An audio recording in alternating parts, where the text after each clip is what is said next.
So I maintain that Erik Sullivan is the Kevin Bacon of volleyball. He's 6 degrees of separation of everybody. And you are, though, from your time with UCLA and then with the national teams and with Texas for so long and, stints at other places and connected to just everybody and now love. Am I wrong? Kevin Bacon's an interesting comparison. If I can have a career as long as and as productive as him, I'll be pretty happy. Oh, you're doing pretty good. You're coming off 3 national championships in the last 14 years in your last gig. That's not so bad. Yeah, look, I've been.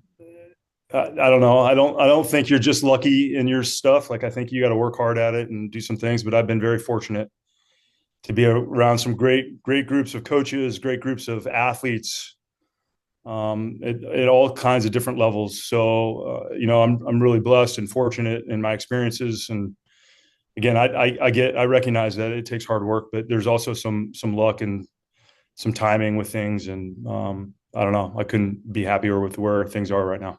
Well, that was the whole key to you getting the and taking the job as the USA Volleyball Women's National Team coach was timing, geography, right place, right time. It all fell into place. It couldn't be better, right? Yeah, there was so much about this job at this time, especially for me. When I got into coaching, I really wanted to make an effort to try to let my family have some foundation and roots. My kids grew up in Austin. They would tell you they're from Texas. We moved there and they were young, and that was by design. Obviously, I missed a lot of things in their lives. I probably wasn't the perfect husband or father, but I gave them that, and I can feel good about that piece. And now they're both adults. My son's wrapping up his senior year in high school and get a stay local for college in Austin, and my daughter's still at home and working and in a great spot. And my wife is there with them, so just everything about it just made sense. I had a hard time trying to talk myself out of it. Did anybody try to talk you out of it? No, me. I spent a solid week kind of mulling it over in my head, and it just every time I had that conversation with myself, it seemed crazier and crazier that I wasn't super interested in it. And I've had some opportunity come my way through my career, and there were all kinds of little moments of like, man, the timing's not right. It just doesn't make a lot of sense. Like I said, I didn't want to uproot my family. I wanted to give them that foundation. And I don't know that there was no point in this where it was like, man, there was one thing that just really didn't seem like everything made sense. Well, you and I talked about it over the years, and the opportunities that were presented, but you were in a good place for the right reasons, and I think everybody should appreciate that. Um, Conversely, going to this next job with USA Volleyball, and you're in Anaheim as we speak, and you don't have to be a former UCLA star to be one of the people there. But the new CEO of USA Volleyball is John Spera, who played at and coached at and won championships at UCLA. The men's coach who had your previous job or previously had your job, Karch Karai, he's done all right in volleyball. And of course, you went there. But wait to hear. So listen, he and I have talked about this, but I asked Erik to recount all this for me. Who was in your class at UCLA? My class, my freshman year was myself, Kevin Wong, who's with Love and announcing and running a club in Hawaii. Jeff Nygaard, coach at SE Men's. John Spera, who's now the CEO of USA Volleyball. Myself, David Swadek, who had a nice long career on the AVP. Ross Peer, and then a handful of others that are a little harder to remember, but that was kind of the core of our freshman class. Trying to think if I'm forgetting somebody, I'm sorry. When you guys walked in the door, did you realize and look around and go, "Oh, this is going to be a great class with people who are going to do great things in our sport," or were you just a bunch of 17-year-old goofballs? Yeah, more of the goofball thing.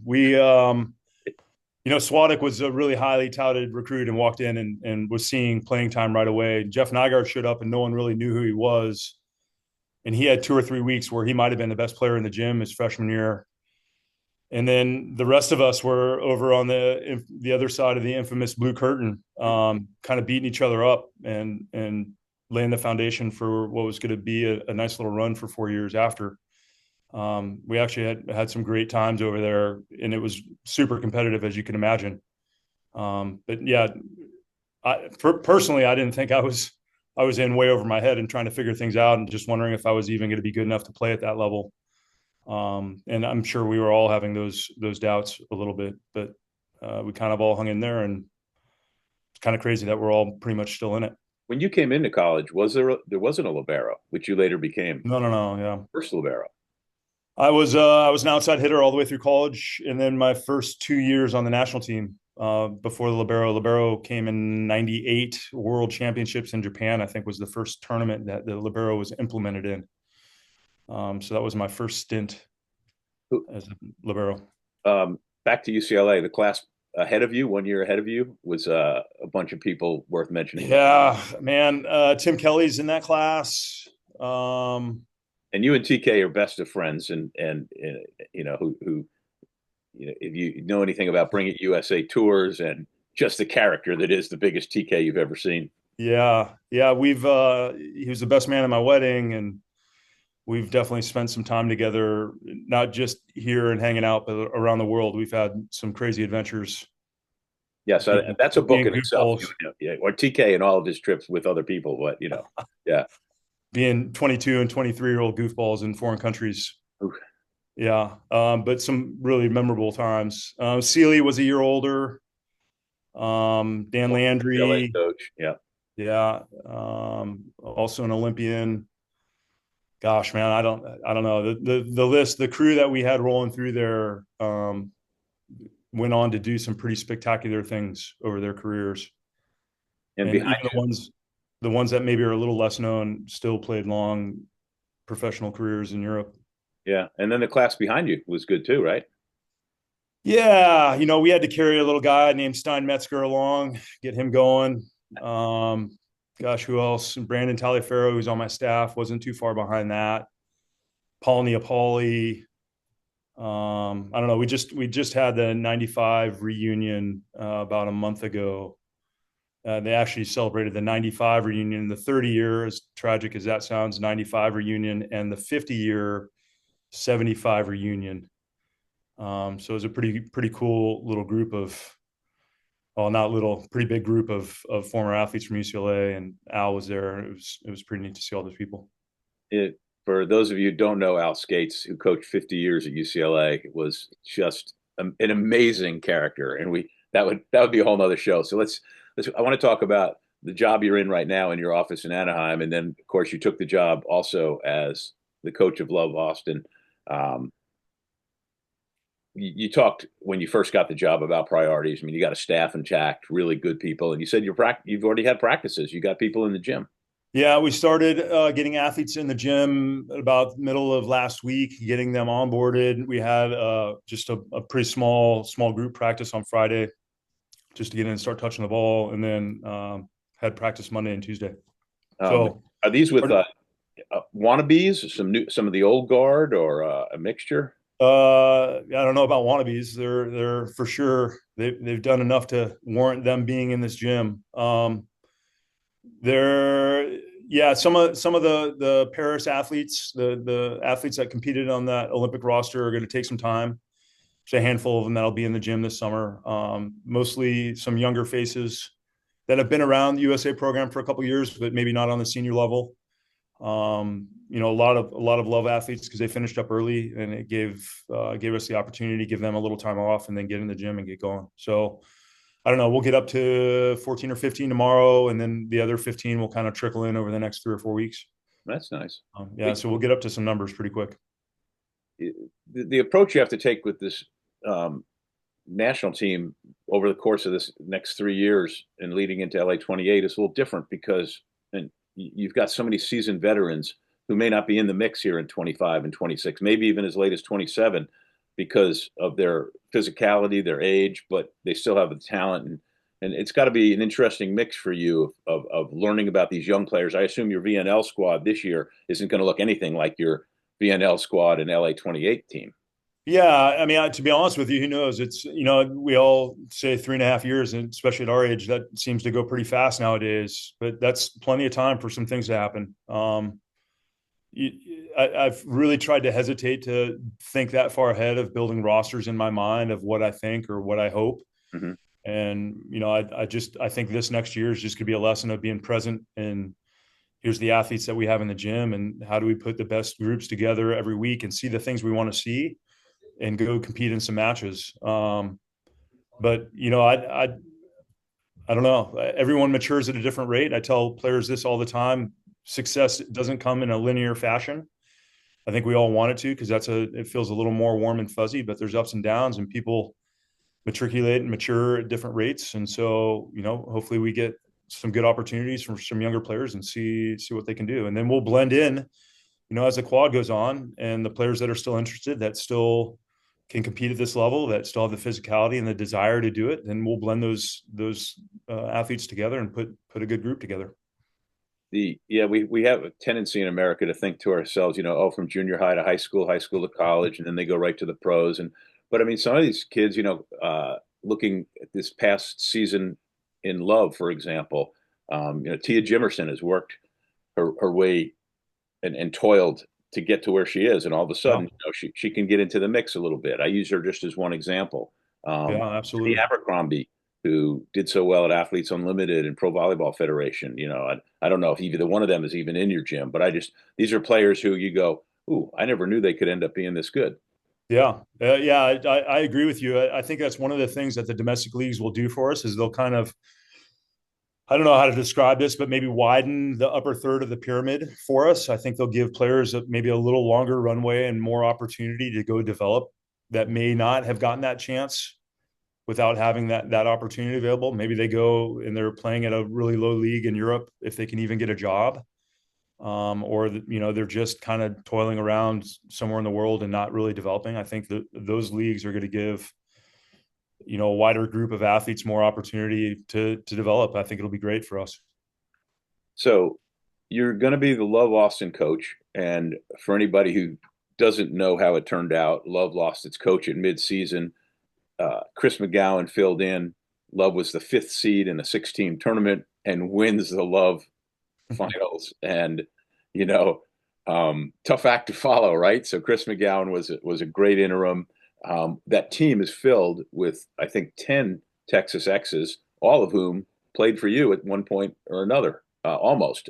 Almost. Couple of them might have just got left before you got there. But my point Yeah. being is that you're inheriting a group of kids where most of them, and that's got to be kind of comforting too.